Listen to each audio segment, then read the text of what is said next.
L'Algérie procédera à une réduction volontaire de 48 millions de barils par jour de mai à fin 2023, en coordination avec certains pays de l'OPEP et non membres de l'OPEP, selon un communiqué publié par le ministère de l'Énergie et des Mines.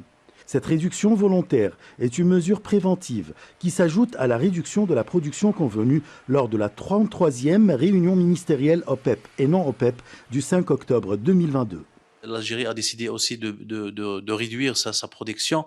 En quelque sorte, c'est une manière de solidarité avec les autres membres de l'OPEP et puis pour aussi stabiliser le marché pétrolier qui caractérisé à cette période avec une instabilité et puis il y a un ralentissement de croissance mondiale de l'économie mondiale. Donc la demande n'est pas la même que l'année passée ou bien que les 2 dernières années.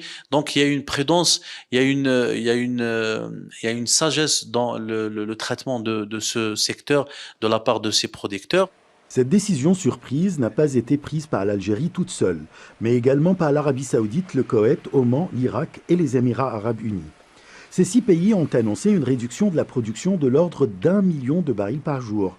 Les pays producteurs de pétrole de l'OPEP+ veulent faire en sorte que le prix du baril se maintienne à un niveau appréciable à l'encontre de la volonté de quelques pays occidentaux tels que les États-Unis. Il y a un nouveau monde, un nouvel ordre mondial qui est, c'est-à-dire désigné par une nouvelle rééquilibre de puissance ou bien de rapport de puissance économique. Certains pays c'est-à-dire comme l'Arabie Saoudite après, c'est-à-dire son destin en main, après ses décisions, c'est-à-dire après des décisions courageuses de voir ce qui est bénéfique pour son propre économie. Les Américains n'arrivent pas aussi c'est-à-dire à coexister avec une collaboration mondiale basée sur le respect des autres ou bien le respect des choix des autres. La crise bancaire aux États-Unis et en Europe a incité l'OPEP+ à intervenir. D'après les experts, les prix du pétrole Brent sont tombés à 70 $ le baril pour la première fois depuis 2021.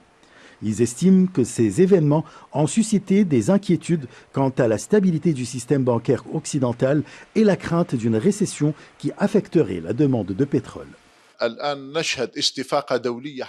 Nous assistons maintenant à un véritable accord international contre les ingérences occidentales aux dépens du reste du monde. Les pays touchés par cette situation cherchent à établir un ordre mondial équilibré, réel et juste, qui garantisse une vie décente à tous les peuples du monde. Nous assistons pour la 2e fois en 6 mois à une réduction de la production pétrolière de l'OPEP.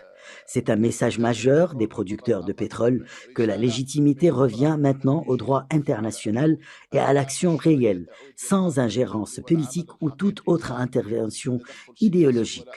On peut également s'attendre à ce que de nombreux pays convertissent eux-mêmes les transactions pétrolières en monnaie locale. Cette nouvelle baisse de la production intervient malgré des appels des États-Unis à augmenter le nombre de barils par jour sur fond d'inflation galopante. Les États arabes du Golfe et l'Algérie estiment qu'à la suite de la crise russo-ukrainienne, l'Europe est confrontée à une situation complexe d'inflation et de quasi-récession. D'après les observateurs, l'OPEP+, ce qui assure environ 60% du commerce mondial du pétrole, a bien compris la situation. À un moment où l'économie mondiale peine à croître à un rythme sain, la demande de pétrole serait relativement moindre. Il est donc logique de réduire la production de pétrole pour maintenir l'équilibre des prix. Achraf Massoud pour CGTN français.